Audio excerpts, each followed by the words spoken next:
साथियों अस्सलाम वालेकुम, मैं आप सभी का इस YouTube चैनल में खैर मकदम करती हूँ। तो साथियों आज हम लोग class 10th Urdu VVI objective पढ़ेंगे। और ये कौन सी चैप्टर है, चैप्टर का नाम क्या है, यानी सबक कितना है, सबक 11 है। सबक कितना है साथियों, सबक 11 का VVI ऑब्जेक्टिव हम लोग पढ़ेंगे। सबक 11 में कौन सा चैप्टर है, तो चैप्टर जो है मज़मून का नाम है आर्यभट्ट और तेलंगाना। इसके राइटर नहीं है, इसका राइटर क्या है, माखूज़ है। तो आज हम लोग इस चैप्टर की जितनी भी VVI ऑब्जेक्टिव है, इन सारे VVI ऑब्जेक्टिव को अच्छे से पढ़ेंगे और सभी के मतलब मीनिंग को अच्छे से भी समझेंगे। ठीक है, तो देखिए क्या है मतलब ऑब्जेक्टिव में तो मज़मून हम लोग सबसे पहले इसका जो है हम लोग इस चैप्टर के बारे में डिटेल से पढ़ चुके हैं। अगर आप लोग इस चैप्टर को जो है डिटेल से वॉच नहीं किए हैं तो इसी चैनल के प्लेलिस्ट में आपको लेसन 11 का जो है मतलब मिल जाएगा डिटेल से वीडियो, तो आप लोग ज़रूर वॉच कीजिएगा। तो फर्स्ट क्वेश्चन हम लोग पढ़ेंगे कि ये भी बता चुके हैं कि आर्यभट्ट और तेलंगाना जो है ये कौन है। ठीक है, क्या है आर्यभट्ट जो थे, अभी फिर से बता देती हूँ। आर्यभट्ट जो थे यह भारत के एक मशहूर साइंसदान थे। और तेलंगाना जो थे आर्यभट्ट का क्या था, रिसर्च सेंटर था, यानी तजुर्बागाह था।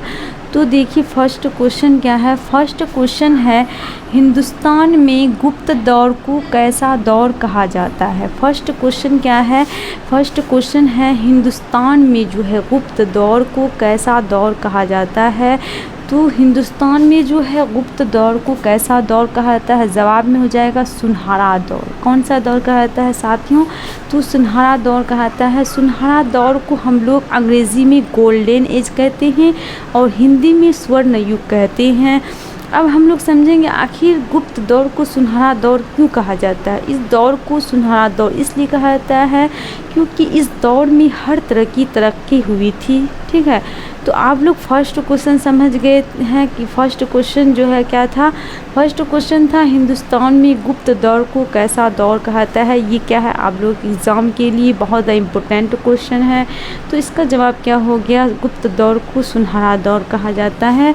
उसके बाद हम लोग सेकेंड क्वेश्चन देखेंगे। सेकेंड में है आर्यभट्ट की पैदाइश कब हुई थी। देखिए आर्यभट्ट की पैदाइश जो है बहुत एग्ज़ाम में पूछे जाते हैं। तो आर्यभट्ट की पैदाइश कब हुई थी, 476 ईस्वी को। कब हुई थी साथियों, 476 ईस्वी इसका आंसर हो जाएगा। अब देखिए आर्यभट्ट जो थे क्या थे, यह भारत एक महान साइंसदान थे, मशहूर साइंसदान थे और इसकी पैदाइश 476 ईस्वी में हुई थी। मतलब 476 ईस्वी तो बहुत ज़्यादा क्या है मतलब बहुत ज़्यादा पीछे पड़ रहा है ना। तो अभी क्या चल रहा है, अभी 2025 चल रहा है, 476 ईस्वी ना। तो देखिए उसके बाद क्वेश्चन नंबर 3 है आर्यभट्ट की पैदाइश कहाँ हुई थी। क्वेश्चन नंबर 3 क्या है, आर्यभट्ट की पैदाइश कहाँ हुई थी, यानी आर्यभट्ट की पैदाइश किस जगह हुई थी। तो आर्यभट्ट की पैदाइश जो है पटना के खगोल बिहार, पटना के खगोल बिहार।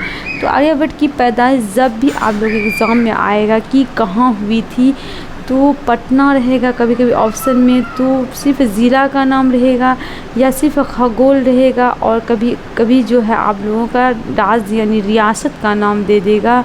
तो आप लोग क्या टिक कीजिएगा, तो आप लोग टिक कीजिएगा बिहार। किस जगह हुई थी पैदाइश, बिहार में हुई थी। तो आप लोग 3 नंबर तो क्वेश्चन जो है डिस्कस कर चुके हैं, जिसका बहुत ज़्यादा क्या है इम्पोर्टेंट क्वेश्चन। उसके बाद क्वेश्चन नंबर 4 है आर्यभट्ट का इंतकाल कब और कितने साल की उम्र में हुआ था। आर्यभट्ट का जो है इंतकाल जो है कब और कितने साल की उम्र में हुआ था।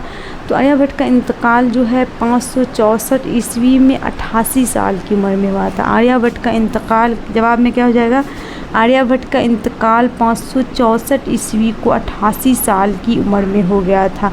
क्वेश्चन नंबर 5 है आर्यभट्ट ने अपना तजुर्बागाह कहाँ कायम किया था।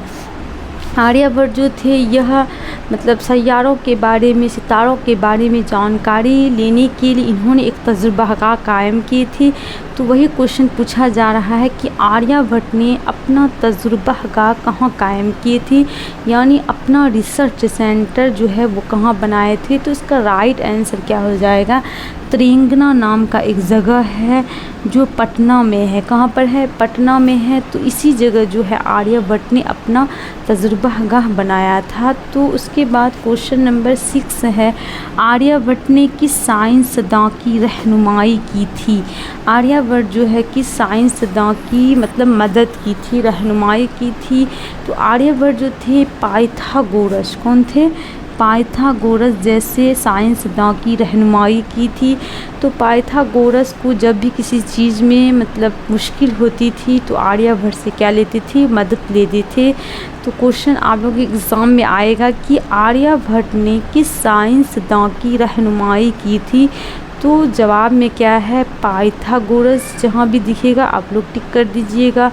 उसके बाद क्वेश्चन नंबर 7 है, आर्यभट्ट आर्य सिद्धांत और तंत्र नाम की किताब के मुसन्निफ़ कौन है। क्वेश्चन नंबर 7 क्या है, आर्य सिद्धांत और तंत्र नाम की किताब के मुसन्निफ़ कौन है।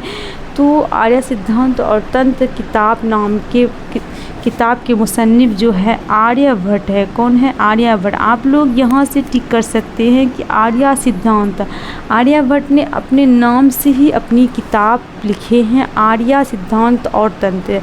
तो इस किताब के मुसन्निफ़ कौन है, आर्यभट्ट। जहाँ भी दिखेगा आप लोग टिक कर दीजिएगा। अब हम लोग समझेंगे कि आर्य सिद्धांत और तंत्र नाम की जो किताब है यह आर्यभट्ट ने कहाँ पर बैठकर लिखे थे। तो आर्यभट्ट का तजुर्बागाह क्या था, त्रिंगना था। इस जगह इन्होंने बैठकर अपनी किताब को लिखे थे। क्वेश्चन नंबर 8 है, आर्य सिद्धांत और तंत्र किताब कहाँ लिखी गई। तो आर्य सिद्धांत और तंत्र नाम की किताब जो है आर्यभट्ट ने कहाँ लिखे थे, त्रिंगना में। इसका सही जवाब क्या हो जाएगा, त्रिंगना। क्वेश्चन नंबर 9 है, ज़मीन के बाशिंदों को कितनी तरह की ग्रहण से सामना करना पड़ता है। तो ज़मीन पे जितने भी लोग रहते हैं इस ज़मीन पर, तो इसको जो है आर्यभट्ट ने बताया है कि इसको 2 तरह के सूरज ग्रहण का सामना करना पड़ता है। कितने तरह का, तो 2 तरह के सूरज ग्रहण का सामना करना पड़ता है। और आर्यभट्ट जो थे यह सबसे पहले अपनी मतलब बहुत सारी चीज़ का खोज करके बता दिए थे। जैसे ज़मीन के बारे में सबसे पहले वही आर्यभट्ट ने ही बताए थे कि ज़मीन जो है क्या है, गोल है। ज़मीन क्या है, गोल है। और ज़मीन जो है सूरज के चारों ओर चक्कर लगाती है। ये आर्यभट्ट जैसे मशहूर साइंसदां ही सबसे पहले बताए थे। उसके बाद क्वेश्चन नंबर 10 है, ज़मीन किसका तवाफ़ करती है। ज़मीन किसका तवाफ़ करती है क्वेश्चन नंबर 10 में। तो ज़मीन जो है ये किसका चक्कर लगाती है, तवाफ़ मतलब होता है चक्कर। तो ज़मीन जो है किसकी तवाफ़ करती है, तो ज़मीन सूरज का तवाफ़ करती है। ज़मीन, इसका जवाब क्या हो जाएगा, सूरज का तवाफ़ करती है ज़मीन। क्वेश्चन नंबर 11 है, चाँद किसका तवाफ़ करती है, यानी चाँद किसका चक्कर लगाते हैं। क्वेश्चन नंबर 11 में क्या है, चाँद किसका तवाफ़ करती है। तो जवाब में हो जाएगा ज़मीन। चाँद किसका तवाफ़ करती है, तो चाँद जो है ज़मीन का तवाफ़ यानी चक्कर लगाती है। क्वेश्चन नंबर 12 में है, सूरज ग्रहण कैसा वाक़या है। सूरज ग्रहण जो लगते हैं ये कैसा वाक़या है।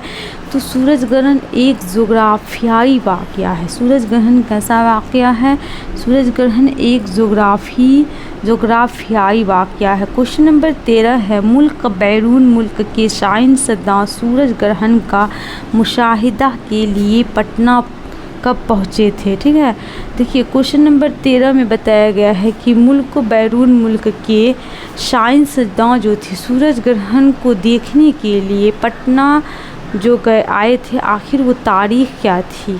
ठीक है, तो देखिए 22 जुलाई 2009 ईस्वी में ये मतलब सूरज ग्रहण लगने वाला था। तो सिर्फ आप लोग एग्ज़ाम में 2009 भी रह सकता है। तो जवाब में क्या हो जाएगा, 2009 ईस्वी को। ठीक है, क्वेश्चन नंबर 13 है, मुल्क बैरून मुल्क के साइंसदां सूरज ग्रहण का मुशाहिदा के लिए पटना कब पहुँचे थे। ठीक है, पटना कब पहुँचे थे, तो 2009 ईस्वी को। ये सभी जो है डिटेल से हम लोग पढ़ चुके हैं, उसको देख लीजिएगा साथियों, आप लोगों को बहुत ज़्यादा फ़ायदा होगा। तब ये ऑब्जेक्टिव आप लोग देखिएगा तो सारा आंसर आप लोग टिक कर लीजिएगा। उसके बाद क्वेश्चन नंबर 14 है 2009 ईस्वी जैसे सूरज ग्रहण को दोबारा देखने के लिए कितना साल इंतज़ार करना पड़ेगा। 2009 ईस्वी में जो सूरज ग्रहण लगा था, इस सूरज ग्रहण को देखने के लिए फिर से आप लोगों को कितना साल इंतज़ार करना पड़ेगा। तो देखिए 121 साल, कितने साल के बाद ये ऐसा सूरज ग्रहण लगेगा जैसा सूरज ग्रहण 2009 ईस्वी को आया था। तो 121 साल तक ऐसा सूरज ग्रहण को देखने के लिए आप लोगों को इंतज़ार करना पड़ेगा। तो जितने भी चीज़ हम लोग 1 से 14 तक जो ऑब्जेक्टिव पढ़े हैं, तो साथियों फिर से दोबारा इसका रिवाइज़ कर लेते हैं ताकि आप लोगों को सारा चीज़ अच्छे से याद हो जाएगा। तो हम लोग क्वेश्चन नंबर 1 में पढ़े हैं। क्वेश्चन नंबर 1 है हिंदुस्तान में गुप्त दौर को कैसा दौर कहा जाता है। तो इसका आंसर हो जाएगा गुप्त दौर को कैसा दौर कहा जाता है, सुनहरा दौर। क्वेश्चन नंबर 2 है आर्यभट्ट की पैदाइश कब हुई थी। तो आर्यभट्ट की पैदाइश जो है 476 ईस्वी को हुई थी। कब हुई थी, 476 ईस्वी को हुई थी। याद करते चलिए साथियों। क्वेश्चन नंबर 3 है आर्यभट्ट की पैदाइश जो है कहाँ हुई थी। तो आर्यभट्ट की पैदाइश पटना के खगोल बिहार, यानी बिहार रियासत की राजधानी क्या है, पटना है। तो पटना की एक जगह है जिसका नाम खगोल है, जहाँ पर आर्यभट्ट की पैदाइश हुई थी। क्वेश्चन नंबर 4 है आर्यभट्ट का इंतकाल कब और कितने साल की उम्र में हुआ था। तो आर्यभट्ट का इंतकाल जो है 564 ईस्वी को 88 साल की उम्र में हुआ था। कितने साल की उम्र में हुआ था साथियों, 88 साल की उम्र में हुआ था। क्वेश्चन नंबर 5 है आर्यभट्ट ने अपना तजुर्बागाह कहाँ कायम की थी। तो आर्यभट्ट जो थे अपना तजुर्बागाह जो है कहाँ कायम किए थे। तो आर्यभट्ट अपना तजुर्बागाह कायम किए थे, देखिए यहाँ पर तेलंगाना में। कहाँ पर कायम की थी, तेलंगाना में। इसलिए कायम की थी, तेलंगाना के माने तारे गिनने को होते हैं। आर्यभट्ट को यहाँ पर जो है सारी चीज़ की जानकारी प्राप्त करना बहुत आसान था। तेलंगाना एक ऐसा जगह था जहाँ पर हमेशा जो है मौसम साफ रहता था, इसलिए आर्यभट्ट अपना तजुर्बागाह तेलंगाना में कायम किए थे।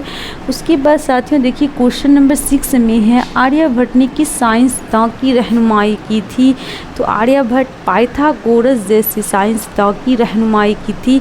पाइथागोरस जहाँ भी दिखेगा ऑप्शन में आप लोग टिक कर दीजिएगा। क्वेश्चन नंबर 7 है आर्य सिद्धांत और तंत्र किताब के मुसन्निफ कौन है। मुसन्निफ मतलब है राइटर। तो आर्य सिद्धांत और तंत्र किताब की मुसन्निफ आर्यभट्ट है। कौन है, आर्यभट्ट है। क्वेश्चन नंबर 8 है आर्यभट्ट जो थे आर्य सिद्धांत और तंत्र किताब जो थी ये कहाँ लिखी गई थी। जो आर्यभट्ट की किताब है जिसका नाम क्या है, आर्य सिद्धांत और तंत्र, यह किताब कहाँ लिखी गई थी। तो साथियों यह किताब तेलंगाना में लिखी गई थी। कहाँ पर लिखी गई थी, तेलंगाना में। तेलंगाना क्या है, आर्यभट्ट का तजुर्बागाह है। क्या है, तजुर्बागाह। क्वेश्चन नंबर 9 है ज़मीन के बासिंदों को कितने तरह के ग्रहण से सामना करना पड़ता है। तो ज़मीन के बासिंदों को, ज़मीन पर जो रहने वाले हैं इंसान जो है उसको कितने तरह के ग्रहण का सामना करना पड़ता है। उसके 2 तरह के ग्रहण का सामना करना पड़ता है। तो कौन कौन से ग्रहण, सूरज ग्रहण और चांद ग्रहण जैसे मतलब इसका सामना करना पड़ता है। क्वेश्चन नंबर 10 है ज़मीन किसका ताप करती है। ज़मीन किसका चक्कर लगाती है। तो ज़मीन जो है सूरज का चक्कर लगाती है। आप लोग सोचते हैं कि सूरज घूम रहा है, नहीं, सूरज नहीं घूमता है। क्या होता है, ज़मीन घूमते हैं, हम लोग को लगता है कि सूरज घूमते हैं, ठीक है। उसके बाद क्वेश्चन नंबर 11 है चाँद किसका ताप करती है। चाँद जो है ये क्या है, चाँद किसका ताप करती है। तो चाँद जो है ज़मीन का चक्कर लगाती है, ज़मीन का ताप करती है। चाँद क्या है, एक उपग्रह है ज़मीन का। क्या है, एक हमारी ज़मीन का एकमात्र उपग्रह का नाम क्या है, चाँद है। उसके बाद देखिए क्वेश्चन नंबर 12 है सूरज ग्रहण कैसा वाक़या है। सूरज ग्रहण जो लगते हैं ये कैसा वाक़या है। तो ये एक जोग्राफियाई वाक़या है। कैसा वाक़या है साथियों, जोग्राफियाई वाक़या है। क्वेश्चन नंबर 13 है मुल्क बैरून मुल्क के साइंसदान सूरज ग्रहण का मुशाहिदा के लिए पटना कब पहुँचे थे। मुल्क बैरून मुल्क के जो साइंसदान थे सूरज ग्रहण जो लगने वाला था, इस सूरज ग्रहण को देखने के लिए पटना कब पहुँचे थे? तो 2009 ईस्वी में। और वो कौन सी तारीख थी? 22 जुलाई 2009 ईस्वी को इस सूरज ग्रहण को देखने के लिए बहुत सारे देश और विदेश के साइंसदान पहुँचे थे, क्योंकि ऐसा सूरज ग्रहण 100 साल के बाद ही मतलब दिखाई देता है। ठीक है, जो 2009 ईस्वी में जैसा सूरज ग्रहण हम लोग मतलब बहुत सारे साइंसदान देखने के लिए पटना के तेलंगाना में पहुँचे थे, वैसा सूरज ग्रहण को देखने के लिए अब 121 साल इंतज़ार करना पड़ेगा। ठीक है, उसी वही क्वेश्चन देखिए यहाँ पर है, क्वेश्चन नंबर 14 में 2009 ईस्वी जैसे सूरज ग्रहण को दोबारा देखने के लिए कितना साल इंतज़ार करना पड़ेगा? तो जैसा सूरज ग्रहण 22 जुलाई 2009 ईस्वी को पेश आया था, वैसा सूरज ग्रहण को देखने के लिए हम लोग को जो है 121 साल इंतज़ार करना पड़ेगा। तो साथियों, उम्मीद है कि हम लोग जितने भी ऑब्जेक्टिव पढ़े हैं आप लोग जो है आप लोगों को अच्छे से समझ में आ गया होगा, और इसका स्क्रीनशॉट ले लीजिए साथियों।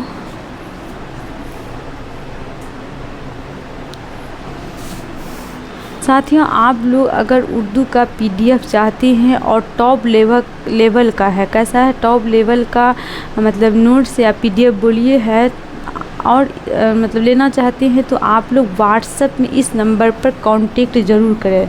नंबर लिख रही हूँ, देखिए साथियों।